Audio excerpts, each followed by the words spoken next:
డబ్బు, అనారోగ్యం, ఉద్యోగం, వ్యాపారం, అప్పులతో బాధపడుతున్నారా? మీకోసమే లాంచ్ యువర్ ఫ్యూచర్ ప్రోగ్రామ్.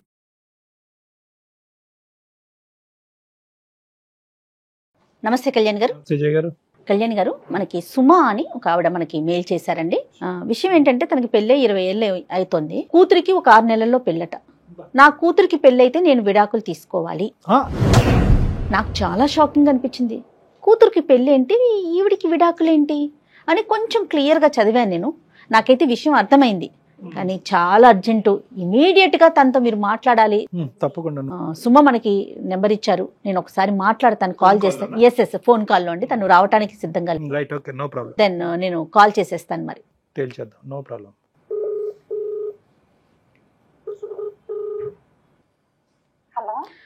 నమస్తే అండి, సుమగారా? అవునండి, ఎవరు? నేను జయానండి, అందమైన జీవితం ప్రోగ్రామ్ నుంచి కాల్ చేస్తున్నాను. మేడం మేడం, మీ కాల్ కోసం చాలా రోజుల నుంచి వెయిట్ చేస్తున్నా మేడం. రైట్. అందుకనే ఇమీడియట్ గా ఫస్ట్ మీతోనే మాట్లాడాలని చెప్పి ప్రయారిటీ మీకే ఇచ్చామండి. అయితే నాతో పాటు డాక్టర్ కళ్యాణ్ గారు కూడా ఉన్నారు స్టూడియోలో. ఫ్రీగా ఉన్నారండి? ఫ్రీగానే ఉన్నాను మేడం. మాట్లాడటానికి అవకాశం ఉంది కదా? ఉన్నాను మేడం. రైట్. డాక్టర్ గారితో ఒకసారి మాట్లాడండి. చెప్పమ్మా, కష్టం ఏంటో చెప్తారు. చెప్పండి సుమా. సార్, నాకు ఒక పాప ఉంది. నా పేరు సుమా సార్. మా ఆయన పేరు ప్రసాద్. ఆ పాప పెళ్లి అయిపోయిన తర్వాత నాకు విడాకులు అని చెప్తున్నారు.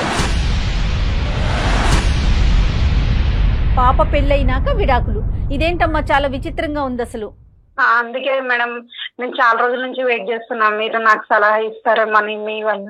చెప్పమ్మా, వివరాలు చెప్పమ్మా. పెళ్లి ఎప్పుడైంది, ఎలా జరిగింది పెళ్లి? మీది అరేంజ్డ్ మ్యారేజ్, లవ్ మ్యారేజ్? వివరాలు చెప్పమ్మా. Arranged marriage sir. అది తనకి అంతకు ముందుకు లవర్ ఉండేది, నిషా అనే అమ్మాయి సార్. నిషా అనే అమ్మాయి ఉండేది. అయితే ఆవిడ అంతకు ముందు ఉండేదనే విషయం నాకు తెలుసు, ఎందుకంటే ఆమె చనిపోయిందని చెప్పారు సార్ నాకు. పెళ్ళైన టైంకి చనిపోయింది కాబట్టి మిమ్మల్ని చేసుకుంటున్నాం అని చెప్పారు. మీదైతే అరేంజ్డ్ మ్యారేజ్? అవును సార్. సరే. అయితే నాకు దూరం చుట్టాలన్నమాట వాళ్ళు, ప్రసాద్ వాళ్ళు. వరుసకి బాగా అవుతారు సార్ నాకు. అయితే ఒక 6 నెలలు ఉంది సార్ నా పాప పెళ్లి. కాదమ్మా, పెళ్ళైనప్పుడు మీతో ఎలా ఉండేవాడు ఆయన ప్రసాద్? మీతో అంటే ఆ విషయాన్ని, ఇప్పుడు నిషా అనే అమ్మాయి చనిపోయింది అంటున్నారు, ఓకే, అది మర్చిపోయి సజావుగా అంటే మామూలుగానే ఉండేవాడా? మామూలుగా అంటే ఏదో వస్తున్నా, తింటున్నా, వెళ్తున్నా అన్నట్లే ఉంటుండే మేడం. కుటుంబ బాధ్యతలు అవి తీసుకోవటం అట్లాంటివి ఏం లేవు. ఏం చేస్తుంటాడమ్మా ఆయన? బాధ్యతలు అంటే కొంచెం నార్మల్ గా ఉంటుండే, అంటే ఆయన వల్ల ఇబ్బంది ఏం లేదు. నేను నేనైతే నార్మల్ గానే ఉంటుండే మేడం. నాతో గొడవ పడడం అవి ఇవి ఏం లేవు, కానీ బాగా తాగుతాడు మేడం. ఎందుకు తాగుతున్నావు అని చెప్తే మాత్రం నేను ఆ అమ్మాయిని మర్చిపోవడానికి, ఆ అమ్మాయి గుర్తొచ్చి నేను తాగుతాను అని చెప్పిండు. నేను కూడా అప్పటి నుంచి నేను ఏం అడగలేదు. నిషా అనే అమ్మాయి చనిపోవటం వరకు జరిగింది, కానీ ఇతని మనసులో స్థానం మాత్రం అలాగే ఉందన్నమాట, పదిలంగా. అంతే కదమ్మా? అవును సార్. పచ్చబొట్టు కూడా ఉంటది సార్. ఆమె ఎక్కువ ప్రేమించిన అని చెప్పేసి పచ్చబొట్టు పొడిపించుకున్నాడు గుండె మీద. గుండెల మీద. అయితే నాతో ఉంటాడు, కానీ ఆ అమ్మాయి గుర్తు వస్తుంది అది కూడా చెప్పిండు సార్.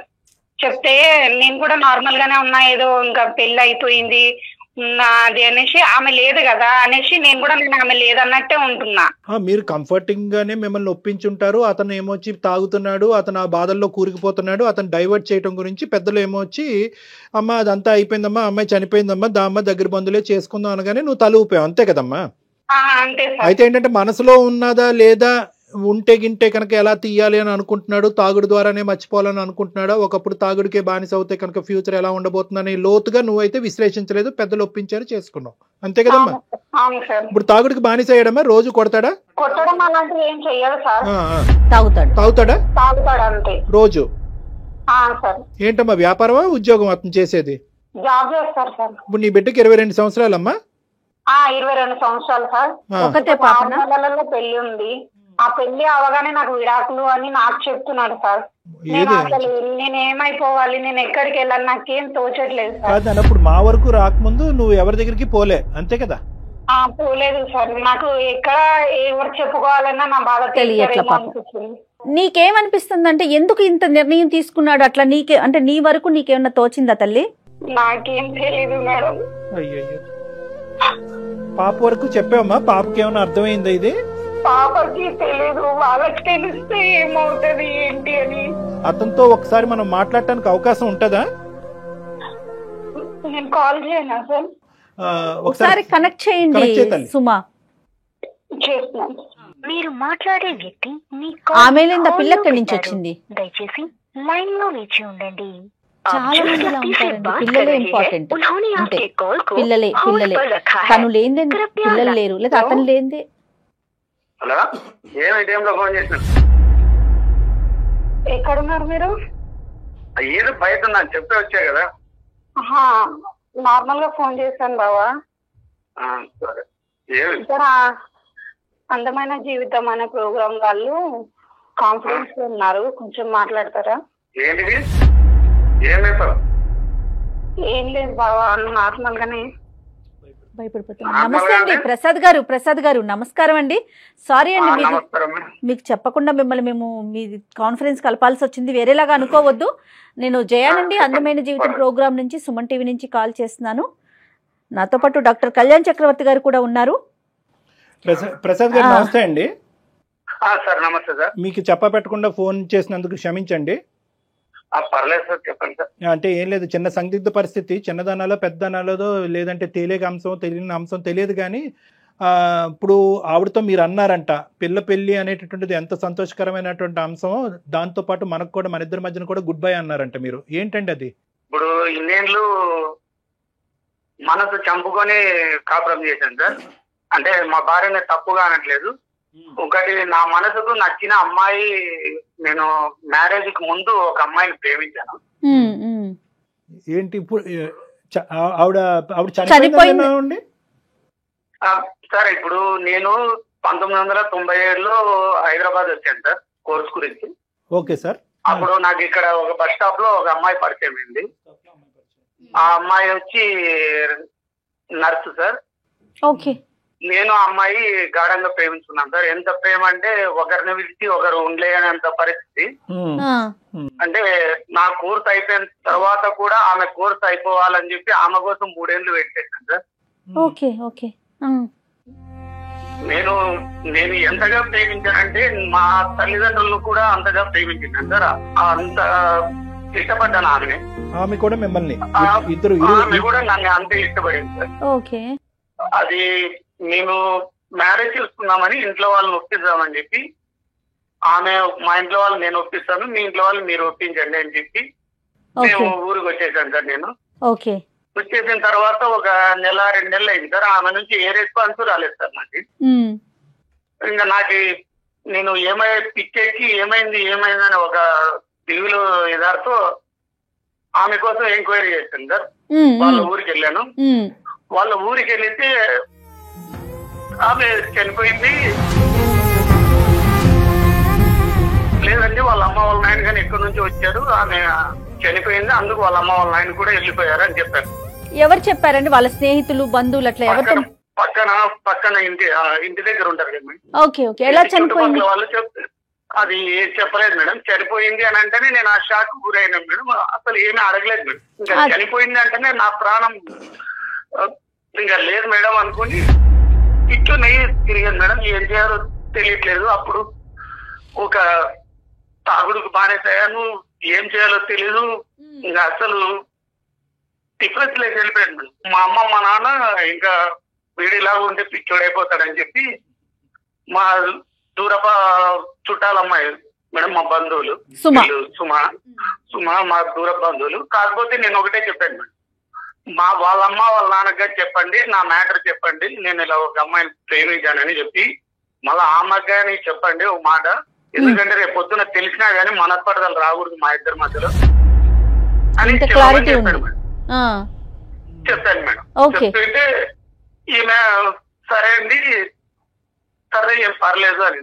ఆమె అంటే నాకు ఎంత ఇష్టం అంటే నా ప్రాణం మేడం. ఇప్పుడు నువ్వు కూడా నాకు ప్రాణం అయిపోయావు.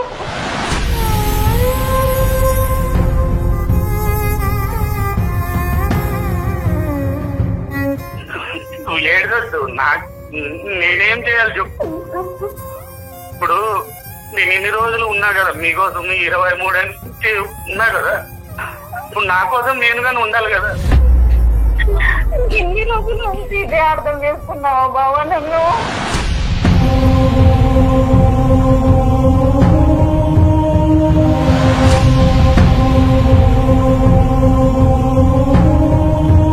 నేను నువ్వు నన్ను అర్థం చేసుకోవట్లేదు, నా మనసు నువ్వు అర్థం చేసుకోవట్లేదు. నువ్వు నన్ను అర్థం చేసుకుంటే ఇట్లా బాధపడి చెప్పవు. సరే బావా. ప్రసాద్ గారు సుమా శారీరకంగా కానీ ఎందులోనన్నా నిన్ను ఇబ్బంది పెట్టానా? నేను అన్నానా? నాలో ఏమన్నా లోపం ఉందా బావా? లేదమ్మా, నేను చెప్పానా? లేదు. అవన్నీ కాకపోతే నేను నీకు తెలుసు నా మనసులో ప్రేమ ఉందని. కాకపోతే నేను ఆ ప్రేమ నీకు తెలుసు, నా ప్రేమ వేరే. ఇదంతా భరించినా కానీ ఆ విడాకులు మాత్రం నేను ఇవ్వలేను బావా.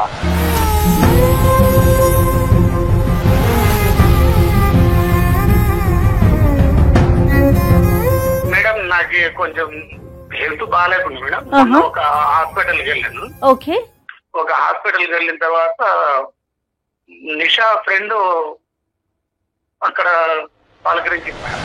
నిషా ఫ్రెండ్ పలకరించింది మేడం. ఎలా ఉన్నారు ఏం కదా అంటే, నాకు ఆమె అప్పుడు కనుక్కోలేదు మేడం ఎలా చనిపోయిందని. మరి ఎలా చనిపోయింది అప్పుడు షాక్ గురైపోయింది మేడం. ఏం చేయాలో అర్థం కాలేదు. అదేలేండి, అసలు డిఫరెన్స్ లేక వెళ్ళిపోయాను మేడం. అందుకు అది ఎలా చనిపోయింది కనుక్కుందామని ఈమెను అడిగాను మేడం. ఎలా చనిపోయింది, ఏమైంది, ఎందువల్ల అని అడిగితే, అన్న ఎవరు చెప్పాడన్న చనిపోయిందని, 1.5 years నుంచి నా దగ్గర ఇక్కడే జాబ్ చేస్తుంది, ఇక్కడే నర్సింగ్ లో చేస్తుంది అన్న అని. హైదరాబాద్ లోనే ఉంటుంది. అసలు అప్పుడు షాక్ గురయ్యాను మేడం. అసలు నా ప్రాణం ఒక్కసారిగా నన్ను మాట్లాడిస్తే, నా మనసు లేచి నాతో మాట్లాడితే ఎలా ఉందో అలా ఫీలింగ్ వచ్చింది. ఆమె బయటికి పిలుచుకొని వస్తాను అనింది మేడం. అన్న నేను నిజానికి పిలుచుకొని వస్తానన్నా, మీరు మాట్లాడండి, చాలా రోజులు అయింది కదా అంటేనే ఒక్కసారిగా ఏం చేశాను మేడం. అసలు అది ఎలాగంటే ఒక్కసారిగా నా ప్రాణం డబ్బని కనపడితే ఎలా ఉంటుందో అలా వచ్చేసింది మేడం. ఏమో అదేలేండి. ఇప్పుడు ఆమె నా జీవితం అనుకున్నా, ఆమె నా సర్వస్వం అనుకున్నా, ఆమె ఒక్కసారిగా కనపడేదానికి ఏం చేయాలో అర్థం కాదు. మీరు మాట్లాడారా, చూసారా నిషాని? చూశాను మేడం, మాట్లాడారు మేడం, ఒకరికొకరు మాట్లాడుకున్నాం. తనకి పెళ్ళయిందండి? మ్యారేజ్ కాలేదండి, ఇంతవరకు చేసుకోలేదండి. మరి అసలు చనిపోయింది అని అంత పెద్ద మాట ఎలా క్రియేట్ చేశారండి వాళ్ళ ఊర్లో? అదే తెలియదు మేడం. అదే అడిగాను మేడం. మేము అక్కడ నుంచి ఇల్లు ఖాళీ చేసాము, అందువల్ల ఏమన్నా ఇలా చెప్పారు, రూమర్స్ పుట్టిస్తుంటే వచ్చేసారు. ఓకే. తనైనా మరి మీకోసం ట్రై చేసి ఉండాలి కదా, మీరు వెళ్ళారు అక్కడ దాకా, ఇన్ని సంవత్సరాలు ఎక్కడున్నారు ఏంటనేది మరి అప్పుడు అమ్మాయి ఉన్న ప్రయత్నం చేసిందటనా? అవన్నీ నేను అడగలేదు మేడం. ఇక చూసిన ఆనందంలో మీరు ఇంకా అక్కడ దాకా వెళ్ళాల, అమ్మాయి బతికింది, హ్యాపీ. నెక్స్ట్ ఏంటండి ఇప్పుడు? ఇంకోటి మేడం, ఆమెకైతే మ్యారేజ్ కాలేదనింది, నేను మ్యారేజ్ చేసుకున్నానని కూడా చెప్పలేదు మేడం ఆమెకి. అదేంటండి, ఇంకొక 6 నెలల్లో మీ పాపకి పెళ్లి పెట్టుకున్నారు కదా, పెళ్లే అవ్వలేదని చెప్పకపోతే ఎట్లాగా ప్రసాద్ గారు? అంటే మీ ప్రసాద్ గారు, మీ బాధను నేను అర్థం చేసుకోగలను. ఇనీషియల్ గా ఏంటంటే ఫోన్ కలపగానే నానా బూతులు తిడదాం అనుకున్నాను నేను అసలు మిమ్మల్ని. కానీ ఎక్కడైతే కనుక మీరు ఆ ప్రేమ అనేటటువంటి పదం, ఆ గాఢమైనటువంటి బంధం గురించి మాట్లాడారో ఆటోమేటిక్గా నేను సౌండ్లెస్ అయిపోయాను. జయ గారే అన్ని అడిగారు. ఇప్పుడు మాత్రం నాకు ఇది నచ్చట్లేదు. మీకు పెళ్ళి అయిందనే అంశం ఏం దాచిపెట్టవలసిన అవసరం ఏమి? అంటే ఆ సిచ్యువేషన్ లో చెప్పలేకపోయాను సార్. ఆమె మ్యారేజ్ నా కోసం వెయిట్ చేస్తుంది. తను చేసుకోలేదు కదా, నేను చేసుకున్నానని చెప్తే ఎలా అర్థం చేసుకుంటుందో అని మీరు ఆగిపోయారు, అంతేనండి? అంతే మేడం. ఓకే. అంతేనా, లేదంటే ఆలోచించి తర్వాత చెప్దామని అనుకున్నారా? ఇప్పుడు పెళ్ళి అయింది ఒకటి ప్రసాద్ గారు, పెళ్ళి అయ్యిందా అని అడిగితే కనుక అయ్యింది అనేది మీరు దాచిపెట్టడానికి అంటే ఏమని చెప్పారు? అక్కడ అవ్వలేదని చెప్పారా, లేదంటే ఏదో చెప్పాలి కదా సమాధానం? అంటే సార్ అడిగితే అంటే నిదానంగానే ఇలా చెప్తామని ఇంకా అనుకున్నాను సార్. ఆమె మాట దాటేసేసారు.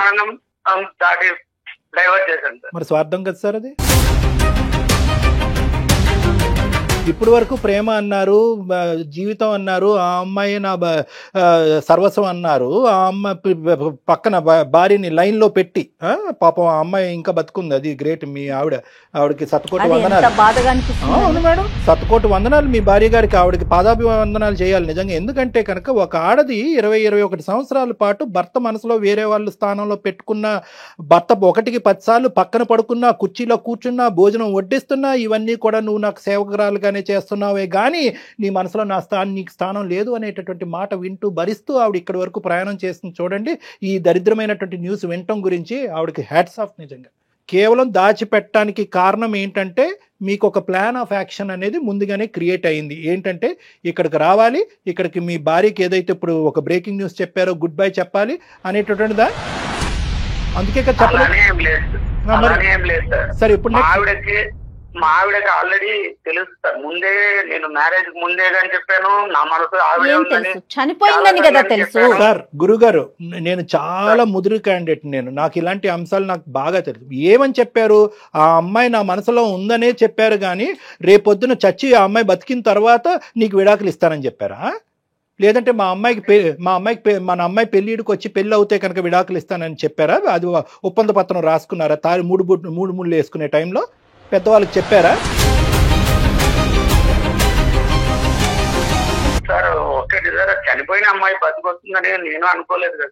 అనుకోనప్పుడు ఇప్పటికి కూడా చనిపోయిందని అనుకోవాలి. Point to be noted sir. అసలు ఈ విషయం సుమాకి తెలుసా? ఈ అమ్మాయి నిషా బతికుందన్న విషయం నాకు అదొక డౌట్ వస్తుంది. అమ్మ తను సైలెంట్ అయిపోయింది కదా. సైలెంట్ అయిపోయి ఏంటమ్మా నిషా బతుకుందంట? నాకేం మాట్లాడాలో కూడా అర్థం కావట్లేదు సార్.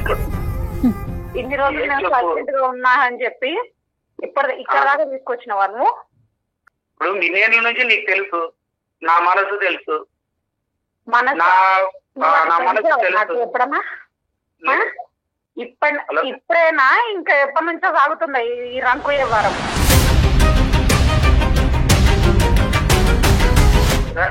నేను ఇంకోటి నీకు చెప్పా, ఇది నేను ఎప్పటి నుంచో చేయలే. ఇంకోటి ఇప్పుడు ఆ అమ్మాయి ఇప్పుడు ఇదిగా నేను నీతో చెప్తున్నా, ఇంతవరకు నీకు చెప్పలే, ఇప్పుడు చెప్తున్నా. ఇప్పుడు అది సార్ వాళ్ళు అడిగితే చెప్పా. ఇప్పుడు ఆల్రెడీ ఆ అమ్మాయి బతికొచ్చిందని నాకు ఎప్పుడు తెలిసింది? మొన్న మనం హాస్పిటల్ వెళ్ళాం కదా. నాశనం అయిపోయింది. నువ్వేంది ఇట్లా చేస్తున్నావు? నేనేమైతే వాళ్ళు కూతురు పెళ్లి పెట్టుకొని ఈ వయసులో పెళ్లింది నీకు? మేమేమైపోవాలి? అల్లుడేమంటాడు? పరువు ఏమైపోతుంది? అది కూడా సమస్య కాదు. ఇప్పుడు సమస్య అంటే ఇప్పుడు ఇన్నేళ్ళు మీకోసం, ఇప్పుడు నా కోసం నేను ఉండాలి కదా. నా కోసం అంటే నీకోసం ఏంటండి? అంటే నువ్వు సంతోషంగా ఉండాలి, పెళ్లి చేసేసి నీకు కడుపును పుట్టిన బిడ్డ నీ కూతురు సంతోషంగా ఉండాలి. మరి మిమ్మల్ని నమ్ముకుని వచ్చింది సుమా, తన పరిస్థితి ఏంటి? ఎలా సంతోషంగా ఉంటది? ఎలా ఉంటది అది? కరెక్ట్ అమ్మా. సుమా ఒక్క నిమిషం నాన్న. ప్రసాద్ గారు, నాకు అన్నయ్య తమ్ముడు మీరు తెలియదు కానీ తమ్ముడు ఒక్క నిమిషం వినండి. ఏంటి మీ కోర్స్ ఆఫ్ యాక్షన్ ఏంటి చెప్పండి. ఇప్పుడు ఇది ప్లాట్ఫాము. ఇప్పుడు ఆ అమ్మాయికి ఏంటంటే చాలా పెద్ద గిఫ్ట్ ఇచ్చారు మీ భార్యకి. మీ భార్యకి పాపకు కూడా ఇద్దరికి చాలా పెద్ద గిఫ్ట్ ఇచ్చారు మీరు, రిటర్న్ గిఫ్ట్. ఏం చేద్దాం అనుకుంటున్నారు? నెక్స్ట్ ఏంటి? అసలు మీ నోట్లోంచి ఇంకా ఏం రాలేదు. ఎలా కంక్లూడ్ చేద్దాం అనుకుంటున్నారు ఈ వ్యవహారాన్ని? ప్రేమ వర్సెస్ పెళ్లి. సార్ ఇంకోటి, నేనైతే మనసు మా అమ్మ నాన్న చేసిండే మ్యారేజ్ సార్ ఇది. యాక్చువల్లీ ఇంకోటి ఎందుకంటే మాకి ఒక సిస్టర్ ఉంది సార్, ఒక తమ్ముడు ఉన్నాడు సార్. వాళ్ళని దృష్టిలో పెట్టుకొని చేసుకున్నాను సార్ మ్యారేజ్. ఎందుకంటే రేపొద్దున అమ్మా నాన్న ఏమన్నారంటే రేపొద్దున వాళ్ళకి చేస్తే పెద్దోని మ్యారేజ్ కాకోకుండా చెల్లెలు తమ్మునికి ఎలా చేస్తారు అని అడుగుతారు. ఏదో లోపాలు ఉంటాయిరా అని అడుగుతారా, మన దూర బంధువులే అని చెప్పింటేనే మ్యారేజ్ చేసుకున్నాను సార్. ఒక బలి పశువు దొరికింది కాదు ప్రసాద్ గారు, ఒక బలి పశువు దొరికింది కట్టేసారా తాడు అని చెప్పారా? అంటే అంతా మీ స్వార్థమేనండి. మీ చెల్లెలికి, మీ తమ్ముడికి, మీ అమ్మకి, మీ నాన్నకి, మీ పుట్టిన బిడ్డ వీళ్ళే సంతోషంగా ఉండాలి. బయట నుంచి వచ్చిన మరి ఆ పిల్ల పరిస్థితి ఏంటి? ఆ అమ్మాయి గురించి ఆలోచించరా? ఏం మాట్లాడుతున్నారండి ప్రసాద్ గారు మీరు? అసలు మేడం నేను ఎంత స్వార్థంగా మాట్లాడుతున్నారో తెలుసా? మీరు నా ఎమోషనల్ అర్థం చేసుకోవట్లేదు. ఏం ఎమోషన్? మరి అలాంటప్పుడు ఆ రోజు స్ట్రాంగ్ గా చెప్పాల్సింది, నాకు ఈ పెళ్లి వద్దంటే వద్దని కూర్చోవాల్సింది. ఒక్క నిమిషం సార్. ఇప్పుడు వరకు మీరు జర్నీ చేసినటువంటి పీరియడ్ ఆఫ్ టైం 22 years గురుగారు. 22 years పాటు ఒక ఆడదాన్ని నమ్మించి మీరు పెళ్లి చేసుకుని ప్రతి రాత్రి అమ్మాయి పక్కన పడుకుని నిషా నిషా నిషా అనుకుంటూ ఈ అమ్మాయిని అనుభవిస్తూ నానా నరకాన్ని చూపెట్టారు, ఇమోషనల్గా ఒక టార్చర్ చూపెట్టారు ఈ అమ్మాయికి. ఈరోజు వేరే అమ్మాయి మీ జీవితంలో మళ్ళీ అదే అమ్మాయి మళ్ళీ మీ జీవితంలో వచ్చిందని చెప్పి ఇంక చేతులు దులిపేసుకుని అప్పుడు బలవంతంగా పెళ్లి చేసుకున్నారు కాబట్టి నేను ఇలా పెళ్లి చేసుకున్నాను అన్నారు. ఎవరండి కాపురం చేయమన్నారు మిమ్మల్ని? నేను మా సంసార జీవితంలో ఆమెకి ఏ రోజైనా నేను ఏదైనా తాగినా తిన్నా, ఏ రోజైనా కొట్టానా తిట్టానా?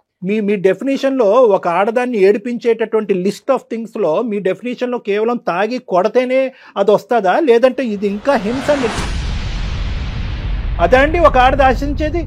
ఇది కాదా ఇమోషనల్ టార్చర్?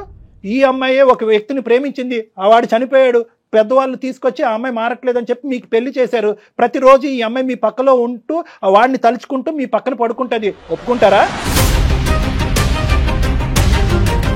సార్ ఇప్పుడు మీరే అడగండి సార్, ఆమెకేమన్నా అది అనవసరం ప్రసాద్ గారు. మీకు మాటలు రావట్లే, మాటలు ఎత్తుక్కుంటున్నారు. ఎందుకంటే కనుక మాటలు దొరలుతున్నాయి. మాటలు ఎందుకు ఎత్తుకుతున్నారు, దొరలుతున్నాయి అంటే కనుక మీ మనస్సాక్షికి ఇక్కడ తెలుసు మీరు తప్పు చేస్తున్నారని చెప్పి, అన్యాయం చేస్తున్నారని చెప్పి.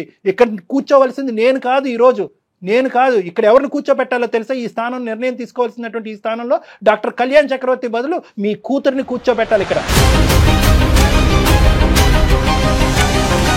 కూర్చోబెడదామా? ఉందా దమ్ముందా? దమ్ముందా మీకు? మీ కూతురిని తీసుకొచ్చి ఇక్కడ నా కుర్చీలో కూర్చోపెడదాం, లైవ్ లో చూపెడదాం. ఆ అమ్మాయి నిర్ణయం తీసుకుంటది, పెళ్లి చేసుకుంటుందా లేదా, ఇప్పటి వరకు నా నాన్న ఏం చేశాడు ఏం చేయలేదు అని చెప్పి మీకు సన్మానిస్తుందా, క్యాంటీన్ నుంచి మీ మొహం మీద ఉమ్మేస్తుందా, అప్పుడు చూద్దాం. తప్పుగా అనుకోకండి నా మాటలు. ఇదంతా కూడా స్వార్థం అంటారండి, జీవితం అనరు, స్వార్థం. సార్ నేను మ్యారేజ్ అయిపోయిన తర్వాతనే ఇస్తానన్నాను సార్. ఏంటి మ్యారేజ్ అయిన తర్వాత ఇచ్చేది? ఇస్తరాకు ఏమిస్తారండి? ఇస్తరాకులు ఇస్తారా మ్యారేజ్ అయిన తర్వాత? తమలపాకులు ఇస్తారా? ఏంటండి లెక్క? మీరు నాకు చాలా డౌట్. సారీ నేను ఇలా అంటున్నా, నన్ను అనుకోకండి. మీరిద్దరు ముందు నుంచే మీరు నిషాతో కాంటాక్ట్లో ఉన్నారు, మీ ప్రయాణం ఇంతకు ముందు నుంచే నడుస్తుంది. పాప పెళ్లి డిక్లేర్ అయిన తర్వాత 6 నెలల తర్వాత పెళ్లి అవుతుంది అనేటప్పటికీ మీరు ఇప్పుడు ఈ నిర్ణయం తీసుకుని మా దగ్గరికి వచ్చి కూర్చున్నారు కొత్త డ్రామాతో. లేదు సార్, మా కూతురు మీద ఒకటి సార్, నాకు అన్ఎక్స్పెక్టెడ్ గా కూతురు మీద ఒట్టేయకండి. కూతురు మీద ఒట్టేసే హక్కు లేదు మీకు. అన్ఎక్స్పెక్టెడ్ గా జరిగినటువంటి దాన్ని మేము అందరూ అక్షింతలేసి దీవించాలి. అక్కడ ఒక పక్క నుంచి నీ కూతురు పెళ్లి చేయాలి, ఇంకో పక్క నుంచి నీ పెళ్లి చేయాలా? నీ అని మొదలవుతుంది ఇప్పుడు నా భాష. మీరేమొచ్చి ఈ పీటల మీద కూర్చోండి, నీ కూతురు ఏమొచ్చి మీ అల్లుడితో పాటు పక్కన వేరే పీటల మీద కూర్చుంటుంది. ఇదేనండి సాంప్రదాయం? ఇదే నా కుటుంబ వ్యవస్థ? ఇదే నా పెళ్లి? ఏమండి మీరు తాగి అప్పుడు మీరు తాగి చనిపోయి ఉంటే కనుక నో ప్రాబ్లం, ఇక్కడ ఎవరు బాధపడి ఉండేవారు కాదు. ఇక్కడ మీరేంటంటే మీరు అంటూ ఒక నమ్మకంగా ముందుకొచ్చి పెళ్లి చేసుకున్నారు. సుమా వచ్చి ముందుకొచ్చి, నేను ఇందాక సుమాని తిట్టాను, నేను ఇందాక ఏమమ్మా ఒక మగాడు వచ్చి అంత దరిద్రంగా నీ పక్కన కూర్చుని మాట్లాడుతూ ఉంటే కనుక నువ్వు ఖండించరాదు, మనిషిని ఎక్కడ నిలబెడతాంటే జయ గారు అన్నారు. ఎంతమంది ఆడవాళ్ళకి ఆ ధైర్యం వస్తుందంటే నో, మొక్కగా వంగంది మానయ్య వంగదు. మీకు అలవాటు అయిపోయింది. మీ మందు ఎలాగైతే మీ శరీరంలో ప్రవహిస్తుందో ఈ నిషా ఏమొచ్చి ఒక నషా కింద అయ్యి మీ శరీరంలో ప్రవహిస్తుంది. దీన్ని ఆనకట్ట వేయవలసినటువంటి పరిస్థితి పెళ్ళైనటువంటి కొత్తలోనే ఈ అమాయకురాలు చేసుంటే కనుక ఈ దరిద్రం ఈరోజు చూసేటటువంటి అవసరం ఉండదు. మీరేదో సినిమా స్టోరీ చెప్తే ఇక్కడ చెవుల్లో పువ్వులు పెట్టుకుని ఎవరు లేడండి. తెలియదు సార్, అసలుకి నాకు ఆమె చనిపోయింది అని అనుకున్నాను, కానీ ఇలా నా కథ మలుపుతుందని నేను ఎప్పుడు అనుకోలేదు. ఏ కథ మలుపు? వాళ్ళ జీవితంలో మలిపేమో. వాళ్ళు ఏదో పెద్ద సినిమా తీసుకోండి మీరిద్దరు కలిపి, జీవితాన్ని మంచి స్టోరీ రైటర్ ఎవరైనా డైరెక్టర్ ప్రొడ్యూసర్ ఉంటే కనుక ఈ సినిమా స్టోరీ చెప్పి మళ్ళీ కలిసినటువంటి పాత ప్రేమ హింస పెట్టి బాధ పెట్టి భార్యను పంపించేశాడు అనేది ఏమైనా స్టోరీ పెట్టుకుంటే స్టోరీ లైన్ చేసుకోండి, కానీ ఇవేం మేము నమ్మటానికి లేము. ఇప్పుడు మీరు ఏం చేద్దాం అనుకుంటున్నారు? ఒకటి మీరు ఏం చేద్దాం అనుకుంటున్నారు? ఆవిడెందుకు చెప్తుందండి? నిషాని తీసుకొచ్చింది మీరు, మీ ఆవిడ కాదు. ఏం చేద్దాం అనుకుంటున్నారు? నిషాతో ఏం చేస్తారు, సుమతో ఏం చేస్తారు, మీ కూతురుతో ఏం చేస్తారు? అది ఫస్ట్ లెక్క తేల్చండి, ఇక్కడ తర్వాత మీతో మాట్లాడు. మీరు మా ఆవిడ నొప్పింది సార్, ఆమెనైతే మ్యారేజ్ చేసుకోను కానీ ఈవిడ దగ్గరే ఉంటాను. కాకపోతే ఎక్కువ రోజులు ఆమె దగ్గరే ఉంటాను. గాడిది గుడ్డేం కాదు. ఇప్పుడు ఏం మాట్లాడుతున్నారు మీరు? ఏంటండి మాట్లాడేది మీరు? అంటే ఏంటి భార్యని ఇక్కడ పెట్టుకుని పక్కన ఇంకో దాన్ని ఉంచుకుంటారా? మీరు ఎన్ని రోజులు వస్తారో మాకు అర్థమైందిలేండి. ఇంకా అక్కడే తెచ్చేస్తారు. ఇక్కడ రావడానికి మీకు డెస్టినేషన్లో ఇక్కడ ఏం లేదు కదా, మీకు అట్రాక్షన్ అయిపోయింది. వాడేసుకున్నారు 20 years పాటు. తాగారు, వాడుకున్నారు, తాగారు, వాడుకున్నారు. సుమా వింటున్నావమ్మా ఆయన ఏమంటున్నాడు? అలాగని ఎలాగంటారు సార్? ఇంకోటి, ఒక అమ్మాయి మనకు నచ్చిన అమ్మాయి దగ్గర ఉంటానని అనుకోవచ్చు కదా సార్ మీరు? నేను కూడా మీరు నాకు మనసు నచ్చారనే కదా నేను చేస్తున్నా మీతో సంసారము.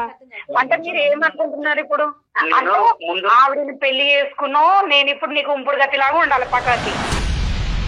ఆమె మ్యారేజ్ చేసుకోను, నిన్ను వదిలిపెట్టాను, నువ్వు అంతగా పెళ్లి కాలేదనేసి నువ్వు ఆమె ఎంట పడతావా? ఇప్పుడు నాకు పెళ్లి అయ్యింది, నాకు ఒక పాప ఉంది అని అన్న తర్వాత నా మీద మోజు తీరింది.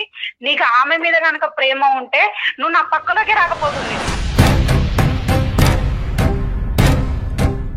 బిడ్డను కూడా కనకపోతుండే. అసలు నిషా కూతురుందని తను యాక్సెప్ట్ చేస్తుందేమో, అప్పుడు చూద్దాం. అక్కడ దాచిపెట్టాడు. నిదానంగా చెప్దాం అనుకున్నాను మేడం. ఆ అమ్మాయి నా కోసం వెయిట్ చేసిందంటే ఆమె నన్ను ఎంత ప్రేమిస్తుందోనే నేను అనుకుంటున్నా.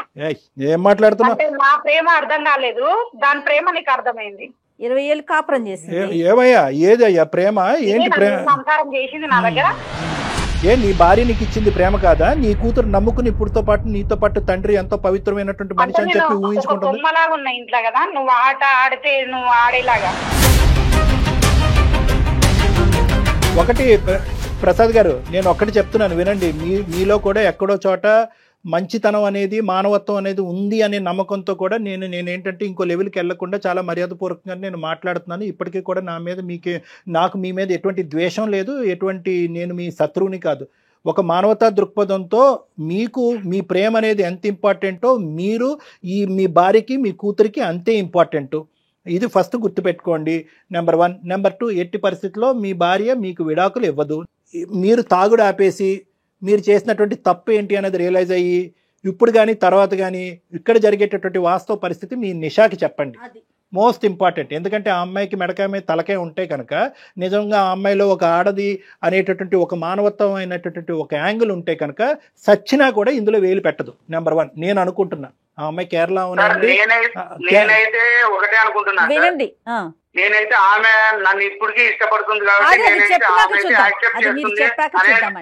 సార్ ఒక్క నిమిషం, మీరు ఏమన్నా ఊహించుకోండి గురుగారు. ఎందుకంటే మీ ప్రేమ అనేటటువంటి దాని మీద మీకు చాలా బలమైనటువంటి నమ్మకం ఉంది కాబట్టి మీరు ఎన్నన్నా కథలు అల్లుకోండి, ఏమన్నా ఊహించుకోండి. కానీ నా ప్రేమ కనిపిస్తలేదు సార్, ఆమె ప్రేమనే కనిపిస్తుంది. అది ఒక మత్తమ్మ నషా పెట్టింది ఇక్కడ. ఒక్క నిమిషం వినండి, నేను చెప్పేది ఆ మత్తు తీరాలంటే నేను లెక్క చెప్తాను. ఒక్క నిమిషం. నీ భార్య అయితే విడాకులు ఇవ్వదు. నెంబర్ 1. నిషాకి చెప్పండి. నిషా నేను అనుకోవటం 210% వద్దురా బాబు, ఎందుకంటే నేను ఒక ఆడదాన్ని, ఆ అమ్మాయి కూడా ఒక ఆడదే. 40 సంవత్సరాల క్రితం నాది ప్రేమ అంటే కనుక మంది 3 సంవత్సరాల ప్రేమ, నీ భార్యది 22 సంవత్సరాల పాటు ప్రేమ. అక్కడ మీ ఇద్దరు సాక్ష్యంగా ఒక ఆడపిల్ల ఉంది, పెళ్లి కావాల్సినటువంటి ఆడపిల్ల ఉంది అని చెప్పి నీకు స్పెషల్గా ఒక బంగారు ప్లేట్లో గడ్డి పెడుతుంది. కాబట్టి ఇక్కడ ఒకవేళ ఆమె ఒప్పుకుంటే సార్ ఆమెకి బుద్ధి లేదనుకోవాలి. అదే అందుకని దశల వారిగా చెప్తానని అంటున్నానుగా. ఫస్ట్ అది ప్లాట్ఫామ్. మీకు అంత లెక్క బాగానే ఉంది, మీరు ఏం ప్రయాణం చేశారో, ఎంత దొంగ ప్రయాణం చేశారో, నీలాంటి వ్యక్తితో అసలు ఈ అమ్మాయి ఎందుకు కాపురం చేస్తున్నా అనేది నాకు బాధగా ఉంది. పెళ్లి కావాల్సినటువంటి పిల్ల దగ్గరలో ఉంది కాబట్టి అమ్మ తల్లి బంగారం నువ్వు ఉండమ్మా ఇటువంటి మనిషి అయినా అని చెప్తున్నాను. కానీ ఇంకొక ఫేస్ ఉంటే కనుక తూ అని చెప్పి ఉమ్మేసి నీ అమ్మాయి కూతురుతో పాటు వెళ్ళిపోయి నీ దారిని తీసుకోమ్మా అని చెప్పుండేవాడిని. సరే, నేను వినండి, నా మాట పూర్తిగా వినండి. నిషాకి చెప్తావు. నిషాకి చెప్పిన తర్వాత నిషాతో నువ్వే కాదు ఈ అమ్మాయి కూడా మాట్లాడుతుంది. మాట్లాడకపోతే మేము ఇక్కడ ఉండి మేము మీ ఇద్దరితో నిషాతో అందరినీ కూర్చోపెట్టి మేము మాట్లాడతాం. నిషాకి ప్రత్యేకంగా తెలియవలసినటువంటి అవసరం ఉంది. ఇంత వాడి వేడి ఉండేటటువంటి దాంట్లో ఆ అమ్మాయి వేలు పెడితే కనుక మళ్ళీ కేరళ పారిపోద్ది ఆ అమ్మాయి. సో కాబట్టి నేను చెప్తున్నాను, అది ఒకటి. ఒకప్పుడు మీరు అన్నటువంటి సందిగ్ధమైనటువంటి సూపర్ కాంప్లికేటెడ్ క్వశ్చన్ ఏదో అడిగానని మీరు ఫీల్ అవుతున్నారు కదా. ఒకప్పుడు నిషా ఒప్పుకుంటే అసలు నిషా ఎవరండి ఒప్పుకోవటానికి ఒప్పుకోకపోవటానికి? ఆ అమ్మాయికి ఎంత దమ్ము ధైర్యం ఉంటే కనుక మీ జీవితంలో వేలు పెడుతుంది. అప్పుడు ఏం చేస్తానో తెలుసా, నా పాను నా కింగ్ని తీసుకొస్తాను. ఎవరంటే కనుక మీ అమ్మాయిని. ఆ అమ్మాయిని రంగంలో దింపి వినండి నిజంగా మీకు తండ్రి అనేటటువంటి ఒక గౌరవము, కూతురు అనేటటువంటి ఒక ప్రేమ ఉంటే కనుక, దమ్ము ఉంటే కనుక మీరు ఈరోజు ఇదే అంశాన్ని నాతో కాదు మీ కూతురుతో డిస్కస్ చేయండి.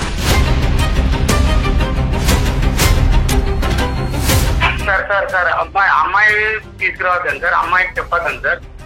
చెప్పకుండానే వ్యవహారం అమ్మాయి అంటే నాకు చాలా ఇష్టం సార్. అమ్మాయి లేదండి, ఇది దాగుడు మూతల దాంపత్యం కాదండి. ఇక్కడ ఏంటంటే అందరికీ ఇదేదో మీరు సీక్రెట్గా ఏదో పాత ప్రేమ మళ్ళీ పులకరించింది అనేటటువంటి మత్తులో ఏంటంటే మొత్తం అందరినీ కప్పేసి భార్యను ఒప్పించేసి ఇప్పుడు వరకు భరించినటువంటి 100 సార్లు 1000 సార్లు 1,00,000 సార్లు నిషా అనేటటువంటి పేరు తీసుకొచ్చినా కూడా ఏమీ కదలకుండా మెదలకుండా నా భార్య ఉంది కాబట్టి ఇప్పుడు ఈ కొత్త మళ్ళీ నిషాని ప్రవేశపెడితే కనుక రామ మహాలక్ష్మి అని చెప్పి స్వాగతిస్తుందని చెప్పి మీరు ఈ డ్రామా ఆడారు. ఇక్కడ ఎక్కడ కూడా ఏది దాచిపెట్టలేం. మీ తల్లిదండ్రులకు తెలుస్తుంది, ఆ అమ్మాయి తల్లిదండ్రులకు తెలుస్తుంది, నిషాకి తెలుస్తుంది, మీ కూతురికి తెలుస్తుంది, సమాజంలో ఎవరైతే కనుక మీ ఇద్దరి జీవితంలో ఉండేటటువంటి ముఖ్యమైనటువంటి వ్యక్తులు ఎవరైతే ఉన్నారో అందరికీ తెలుస్తుంది. ఇది సీక్రెట్గా ఉంచేటటువంటి అంశం కాదు. ఇంత రిస్క్ అయినా కూడా నేను తీసుకోవటానికి నేను మగాడిని నేను ఇది అని అనుకుంటే కనుక మీరు రెడీగా ఉండండి, మేము రెడీగా ఉంటాం. ఇంకా 4వ ఫేస్ ఒకటి కూడా చెప్తాను, 4వ ఫేస్ కూడా చెప్తాను, కూతురికి చెప్పదని. 4వ ఫేస్ ఏంటంటే కనుక ఇది నా పరిధిలో లేనటువంటి 4వ ఫేస్. అదేంటంటే పోలీసులు, లాయర్లు. ఆ ఫేస్కి కూడా మీరు మెంటల్గా ప్రిపేర్ అవ్వండి. ఇన్ని దాటుకుని మీరు ఆ నిషాని కాపాడుకునే ప్రయత్నం చేస్తారా? ఎవడ కర్మ రాసి పెట్టుందని చెప్పి మేము వదిలేస్తాం. లేదు సార్, నాకు ఇప్పుడు బుద్ధి గడ్డి తిన్నాను, నాకు ఇప్పుడు కనువిప్పు కలిగింది, జీవితం అంటే ఏంటి, పెళ్ళి అంటే ఏంటి, భార్య అంటే ఏంటి, కూతురు అంటే ఏంటి అర్థమైందని అనుకుంటే కనుక ఎస్ రెడీ, మేము వెనక్కి తగ్గిపోతాం, మీ భార్యని మీ కుటుంబాన్ని మీరు కాపాడుకోండి. సార్ పోలీసులు కేసులు ఇవన్నీ ఎందుకు సార్? అందుకే కదా సార్ నేను నా భార్యకి చెప్పాను, ఒకసారి మీరు వినండి సార్ ఆమె ఏం చెప్తుందో. ఏం చెప్తాది? ఆమె చెప్పేది ఏం లేదు, ఆ అమ్మాయి మాట్లాడి మేము మాట్లాడాం, ఇదే లెక్క. సుమా నువ్వేం చెప్తావమ్మా? ఆవిడేం కేసు పెట్టాలి మేడం. కేసు పెట్టాలి. Very good. కేసు పెట్టాలి, తప్పకుండా పెట్టాలి. నేను వస్తాను నీతో పాటు. నువ్వు స్ట్రాంగ్ గా మాట్లాడాలి తల్లి, నువ్వు స్ట్రాంగ్ గా మాట్లాడాలి కాబట్టి ఇప్పుడు ఇక్కడ దాకా తీసుకొచ్చావు. అవును మేడం. ఇప్పటికైనా మారాలి. ఇంకా ఎన్ని రోజులని కప్పి పెడతారమ్మా, ఎన్ని రోజులని కప్పి పెట్టుకుంటారు ఇలాంటి విషయాలన్నా? డాక్టర్ గారు చెప్పినట్టుగా నేనేమనుకున్నా అంటే ఉన్నాడు కదా ఏదో ఉంది నన్ను చేసిర్రు, మా అమ్మ వాళ్ళ పరువు పోకూడదు. తల్లి అమ్మ పరువు నీ ఒక్కవైపే కాదు కదా, రెండు వైపులా ఉండాలి. నేను గాని మా అమ్మ మా నాన్న కోసము ఇప్పుడు మన కూతురు కోసమే కదా నేను గాని ఉన్నాను. ఇప్పుడు నీకు సిగ్గుందా? నీ కూతురు పెండ్లి పెట్టుకుని మరి అట్లా చేసుకున్నావు? ఒక మాట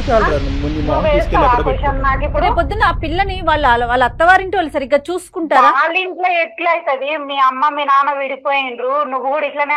ఆమెకి ఎంత టార్చర్ ఉంటది, ఆమె కూడా ఇట్లనే అయిపోవాలా? ఆమె జీవితం గురించి ఆలోచించినావా? ప్రసాద్, నేను ఒకటి సింపుల్ గా చెప్తున్నాను, నువ్వు ఏదన్నా మత్తులో ఉండుండొచ్చు, నా మాట విను ఒకసారి ఆలోచించు. ఇందాక నేను మొదలు పెట్టిన మాటతోని ఇప్పుడు ఎండ్ చేస్తున్నాను. నేను నిషా ఇప్పటికీ కూడా చనిపోయింది, ఇదే ఒక్కటే పాయింట్. ప్లీజ్ ఆమెను బతికించద్దు, ప్లీజ్ ఆమెను బతికించద్దు. అంటే నేను ఏమంటున్నానంటే మానసికంగా చెప్తున్నాను. ఆ అమ్మాయి ఏదో ఆ అమ్మాయి జీవితాన్ని కొనసాగుతుంది, ఆ అమ్మాయి పెళ్లి చేసుకుంటుందా ఇంకోటి చేసుకుంటుందా అనేటటువంటిది ఆ అమ్మాయి ఇష్టం, ఉద్యోగం చేసుకుంటుంది. నువ్వు డిస్టర్బ్ అయ్యి దయచేసి ఆ అమ్మాయిని డిస్టర్బ్ అవ్వద్దు, మీరిద్దరు కూడా ఎటువంటి కాంటాక్ట్లో ఉండద్దు. ఒకప్పుడు కాంటాక్ట్ గురించి ఇలా పరితపించిపోతుంటే కనుక నేను ఒకడిని ఉన్నాను, నేను మీ ఇద్దరికి కూర్చోపెట్టి ఏది కరెక్ట్ ఏది రాంగ్ అని చెప్పి మిమ్మల్ని ఇద్దరిని పూర్తి స్థాయిలో జీవితాంతం విడగొట్టేటటువంటి ప్రయత్నం చేస్తాను. సిగ్గు లేకుండా చెప్తున్నా, విడగొట్టేటటువంటి ప్రయత్నం చేస్తాను నిన్ను నిషాని. ఎందుకంటే ఒక కుటుంబాన్ని, ఒక వ్యవస్థని, ఒక మ్యారేజ్ని కాపాడుకోవాల్సినటువంటి ప్రయత్నంలో ప్రేమని చంపటంలో ఎటువంటి తప్పు లేదు. ఎగ్జాక్ట్లీ కళ్యాణ్ గారు, ఒక దొంగ ప్రేమను చంపటంలో కరెక్ట్ గా చెప్పారు. మీరు ఉండలేకపోతే ప్రసాద్ గారు ఒక్కసారి డాక్టర్ గారు అపాయింట్మెంట్ తీసుకొని మీరు పర్సనల్ గా మీరు మీ వైఫ్ నిషాని కూడా రమ్మంటారు కళ్యాణ్ గారు? అంతే, అమ్మాయిని కూడా పిలిపి ఆ అమ్మాయిని కూడా పిలిపించి ఒక్కసారి మీరు డాక్టర్ గారి దగ్గర కౌన్సిలింగ్ కి రండి, ఒక 2 సెషన్స్ కూర్చోండి, ఆ తర్వాత మాట్లాడదాం ఈ విషయం. ఇది చాలా మంచి గడియలు. మీ అమ్మాయి ఎంతో ఆనందంగా ఉంది, మంచి పెళ్లి సంబంధం వచ్చిందని ఆ అమ్మాయి చెప్పింది మీ భార్య. దయచేసి ఈ మధుర క్షణాలని చెడగొట్టుకోకండి ప్లీజ్. మీ వల్ల పిల్లల జీవితం నాశనం చేయకండి. సార్ మీరు చెప్తుంటే ఇప్పుడు నాకే అర్థమవుతుంది సార్, మీరు చెప్పడం చాలా బాగుంది. ఎందుకంటే ఇప్పుడు మీరు చెప్పే విధానం బట్టి ఫ్యూచర్ లో నా కూతురు వాళ్ళు ఎలా బాధ పెడతారు మా విషయం తెలిస్తే నాకే ఒకంతు బాధగానే ఉంది సార్. కాకపోతే మనసులో ఒక ఆమెను పెట్టుకొని అదే ఇలాగే ఒకటే సింపుల్ ఎలాగున్నానో అలాగే ఉండాలని. ప్రసాద్ గారు, ఇలాంటి చాలా కేసులు నేను చేశాను. నేను ఒకటే చెప్తున్నాను, నష వదలాలి అంటే కనుక మీకు మందు అనే నష కూడా వదలాలి. ఈ రెండు సైమల్టేనియస్ గా జరిగితేనే మీరు నిషాని మర్చిపోగలరు. అర్థమవుతుంది కదా? మీరు తాగుడు ఆపేసేయాలి, ఆ అమ్మాయిని కూడా దూరం పెట్టాలి. మొత్తం ప్రోగ్రామ్ అంతా నేను చేస్తాను. మీరు మంచి వ్యక్తి, ఒక మంచి తండ్రి, ఒక మంచి భర్త అని కూడా నేను అనుకుంటున్నాను. కాబట్టి దయచేసి మీరు ఇటువంటి తొందరపాటు నిర్ణయాలు తీసుకొచ్చి అందరి జీవితాలని అస్తవ్యస్తం చెయ్యొద్దు. నా దగ్గరికి రండి, నేను అపాయింట్మెంట్ ఇస్తాను, మనం కూర్చుని మాట్లాడుకుని క్లోజ్ చేద్దాం. ఓకేనా సుమా? సుమా నీకు ఓకేనమ్మా? సార్ మీకు నేను రుణపడి ఉంటాను సార్ నా సంసారాన్ని నిలబెట్టినందుకు. లేదమ్మా, ఆల్వేస్ ఆల్వేస్ ఎనీ టైం. ఒకసారి రండి అమ్మా. చాలా జాగ్రత్త. Thanks sir. Okay okay. Prasad గారు మర్చిపోకుండా మీరు డాక్టర్ గారిని కలవాలండి, సరేనండి? ఓకే సరే అమ్మా, సంతోషం, నమస్తే. సెలవమ్మా, ఆల్ ద బెస్ట్. నమస్తే. అందుకేనేమో డాక్టర్ గారు మీరు నిజం చెప్తున్నాను, ఏది వాడాలో అతని మెడిసిన్ ఏంటో మీరు కనిపెట్టారండి వెంటనే. వాళ్ళ అమ్మాయే అతని మెడిసిన్. అంతే. అతను మనం బెదిరించాలన్నా, భయపెట్టాలన్నా, బ్రతిమలాడాలన్నా కూడా ఆ పిల్లే కరెక్ట్ బాంబును వాడారండి. ఓకే. ఒకసారి వస్తే గనక మీరు కూర్చొని మాట్లాడి కాపురాన్ని సెట్ చేసే ప్రయత్నం తప్పకుండా చేయండి కళ్యాణ్ గారు. తప్పకుండా. రైట్ అండి, థాంక్యూ. నమస్తే. నమస్తే జయ.